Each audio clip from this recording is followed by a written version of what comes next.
I asked God, I said, God, if you really exist, please come into my life. I don't know how to find you. I didn't grow up in a Christian family, and I didn't grow up knowing about God or hearing about God. So for me, to hear about God was my first time when I was 10 years old. I guess I'm quite an outgoing person. Everyone has always seen me as very smiley, very confident, bubbly, and, it's not always the truth. So I remember opening up the Bible in those young days, and I used to read it stoned, and it scared the living daylights out of me. That used to scare me because I used to think I'd blown it with my lifestyle. I often hid behind a personality that was like that when in fact I'm actually really not confident and really depressed, really anxious. But people would always say, oh, but you can't be depressed because you're always so happy, you're smiley, you're Jess, like you're loud. And I'm like, yeah, but that doesn't mean that I'm not going through those things inside. And I left home at 16, got into people with drug dealing, became a drug dealer. I'd rather go to the world than having more fun than being told rules and regulation. It felt like life was getting repetitive. It started off on Wednesdays, Thursdays, Fridays, Saturdays, and on the long weekends, yeah. God, sometimes you'd wake up in someone's bed and you think, what the heck am I doing here? And I remember being so high on LSD or low, and a friend of mine saw me who led me to God. He said he saw death walking that day. He said, you look like death walking. And I knew then, right there and then, I needed God. I went to church. I went in a corner, no one could see me. And there was a guest speaker on that Sunday. And he started to preach in a way that he spoke about my life. He spoke about my feelings. He spoke about me, my childhood. And I was so amazed to see it. How can he know? And in that moment, a thought came up, God is talking to you.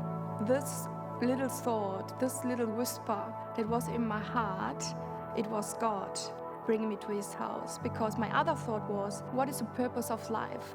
So the purpose of life to die one day anyway, so why don't you die now? And God said, no, you belong to me. Personally deal with cancer. And deep inside, you always feel like, this could be the one where this could be it. So when I was going through the cancer itself, I had the operation. I remember sitting one night on my couch and I was watching television, had a big scar from here to here.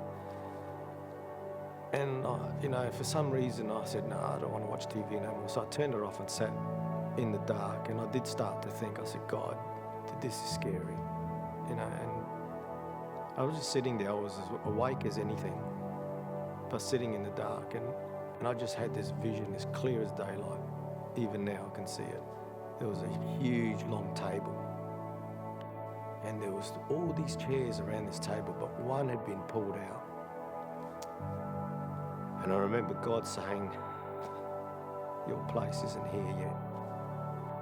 And I knew and I knew and I knew without a shadow of a doubt that God had healed me completely. My time wasn't yet. He had another plan for me. And that, I can tell you, for the first time, I really heard God speak audibly. Got to a stage where my drug world was really getting bigger and bigger. Turning point was actually in a disco. I was actually, I loved going to the discos, and I was drinking one night, just watching people dancing. And I heard a voice behind me saying, what are you doing here? These are not your people. And I said, huh? I looked back and there was no one behind me. And I just kept drinking, and next minute I heard the voice again, exactly the same word. And that was actually my turning point, that I wanted to know if God was really there. There were a lot of points that probably should have been a turning point. I was drinking, doing a lot of drugs. I didn't care anymore. I just was having fun, but it was all reckless behaviour, and I ended up in a lot of really dangerous situations. It's a world that you will never be satisfied. Everything's out there. It's willing to give it to you.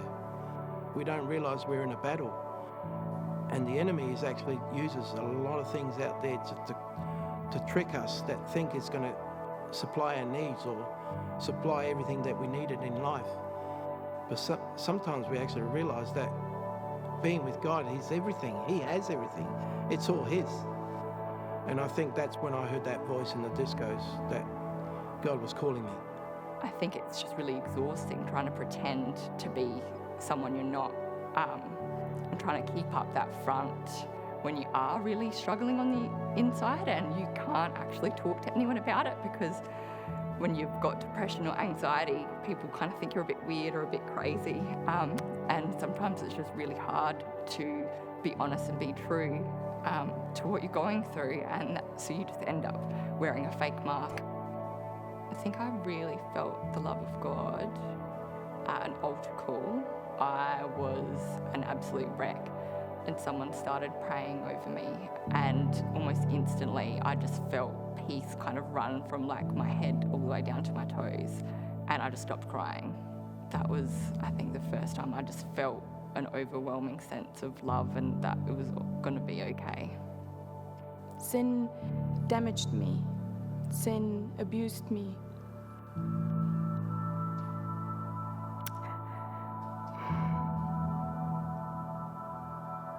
So having this opportunity from God to want me and to collect me literally from the streets and say, Mary, I want you to have a family.